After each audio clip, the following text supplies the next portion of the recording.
Bill, we're talking today about scaling and human capital. You got an interesting question from one of your customers today who has we'll call it an unexpected opportunity. That is a very good way of putting it. Got a client call and he said, how is your human capital? It depends, which day are we in? Yeah, which day are we in? The help wanted signs are everywhere. People are struggling to find help. So it started out as, do you have people available? And it is a current client. They are growing into another facility, which is much larger. And he just wanted to know, are we able to take that on? It helps. It helps knowing that you have a client that's growing, that you have a track record with, that you've built the trust, that you're one of their first calls. Sure. I mean, they're seeing that they have an upcoming need and they're reaching out before it's on fire. Isn't that nice? Oh, yeah. Instead of, hey, what are you doing tonight? I needed help 3 weeks ago. It's nice that they're planning. So how do you get the human capital? You have to hire people. But in today's day and age, it's very difficult. How are you creating an environment that people want to apply for your job and work for your company? And we've talked about company culture before. That is key. But you still need applicants. Company culture doesn't necessarily drive applicants. No, it might keep them, but it's not going to get them there initially. What are you doing as a company to create the opportunities even to have that capital coming in the door? So we do numerous things. We work obviously with people that currently work for us.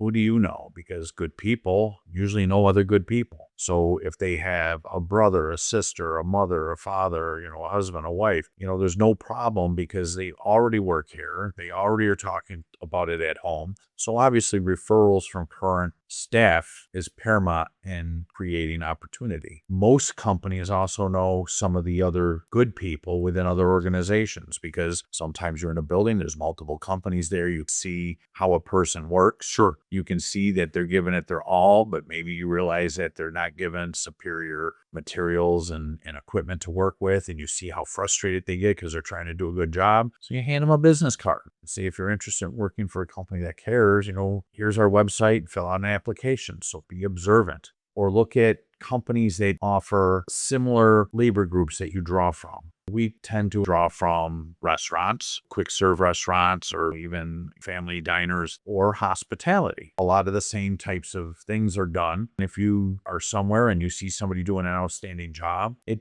never hurts. I always have some in my truck, and if I see somebody, I'll hand them. So you're the type of person I would like to see working for my organization. All right, that's all well and good. That's only gets you so much. But then we work with other organizations within the community as well, such as the unemployment office here. It's called Rochester Works. They have programs, and they have people that are looking for opportunities in the clean world. We work with other organizations that work with legalized refugees that have come in from war-torn parts of the world that are looking to get their feet on the ground. They may be former doctors, nurses, accountants in their own country, but they can't practice that here. But they have to have a work record of 2 years before they can start. So we work with organizations like that.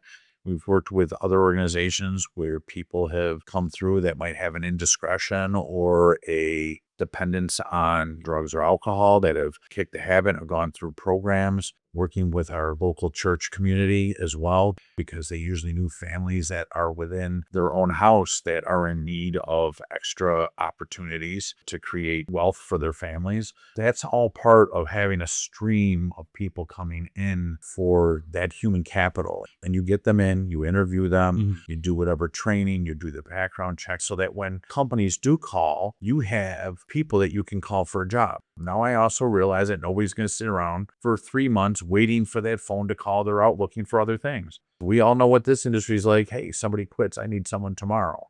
But if you haven't made those interviews initially, things are so transient that there's always opportunities. We have created a group of individuals that are at the ready to come work for us. Let's touch on that for our listeners. Producing that group of ready human capital. Do you have a program outlined that our listeners could take advantage of? Yes, of course. Is that something that we can make available through the system? We can make the connection to the right individuals to be able to help them with that. Excellent. So, dear listener, did you hear that? I strongly suspect you've had some of those moments.